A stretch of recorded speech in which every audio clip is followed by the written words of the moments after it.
Good morning to our NCE pastors, our beloved parents and teachers, and to our campus director, Dr. Harold Galio. By the way, I am your Kuya Adrian, and I am so glad to speak in front of you today. Before we talk about the future, let's talk about how you actually got here. Because I remember, I was just like you, studying for countless nights while the rest of the world was asleep. I remember the tears and self-doubt after a mock exam didn't go as planned and I scored lower than expected. Preparing for the NCE wasn't just reviewing, it was a test of endurance filled with blood, sweat, and tears. To prepare for that exam, we all had to sacrifice weekends, probably a lot of sleep, and of course, the gaming time. Let's be honest, sino sa inyo ang nahuli sa Roblox? Raise your hand.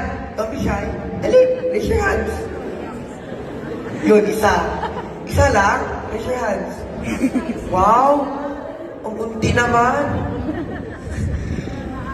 Sige. Sino naman sa ML? Oh, mas naiunti rin. Oh, dami oh. Dami sa likod. Ayaw umamin, katabi yung mami. Diba? You sacrifice your time with these games and entertainment. It felt sad not being able to play with your friends like before. But that sacrifice is why you are sitting here today. Sino man dito ang minsan naiinis sa mama? Yung tipong kakagising mo lang o kaya naman kakaupo mo lang para magpahinga. Tapos ang maririnig mo agad, mag-review ka na! Malapit ng NCE!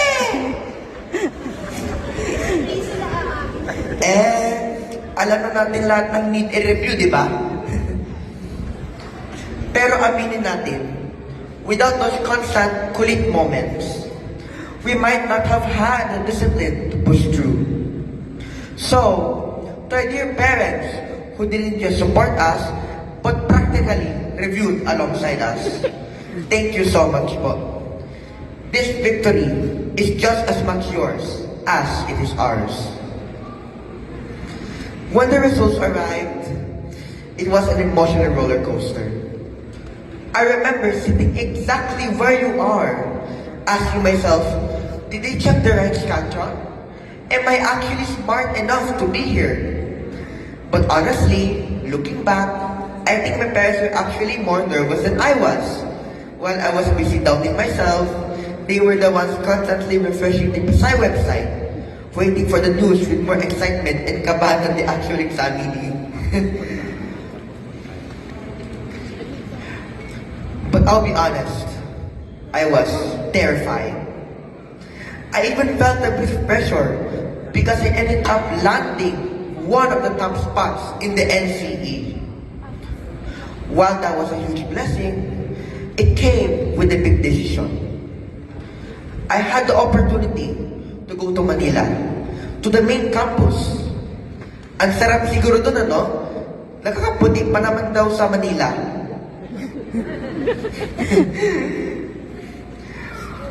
A lot of people expected me to go. But I chose to stay here sa Bayongpong. Because I realized that my hometown isn't just a place. It's filled with the people who believe in me before I even believed in myself. I didn't want to leave my parents just yet. I realized that success isn't defined by how far you travel from home, but by the strength of the community you build while you're there. But even though I knew I wanted to stay, I was actually still very anxious of what I was getting myself into.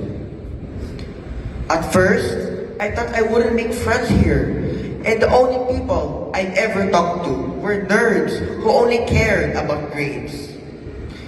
I also thought I'd be forced to read every single textbook and study everything in a library just to survive. I even thought that every teacher here would be terrifyingly strict. But I was wrong. I quickly learned that Pisay isn't a prison of books, it's a community. In fact, our wellness program here is actually very cool. We have scheduled time to just breathe, relax, and enjoy being kids. You will learn quickly that the Pisay life is about finding the balance between being a great scientist and a happy human being. The place is also just as wonderful as the people here. The teachers here aren't just people to educate, they are incredibly nice and kind. And don't forget our supportive student council who are so approachable and reliable. And your classmates, they are your competitors, they are collaborators.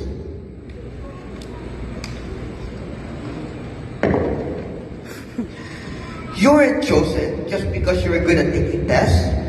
You were chosen because besides a spark in you that can actually change things in this country, you proved that you have the grit to tackle one of the toughest academic challenges in the nation. Masayang-masaya ako noong nakita kong ligaya sa mga mata ng aking mga magulang dahil alam ko na ibsan ang lahat ng sakripisyo at hirap. Landing a spot here is truly a blessing beyond expectations. It is a collective success of everyone who prayed for us and supported us.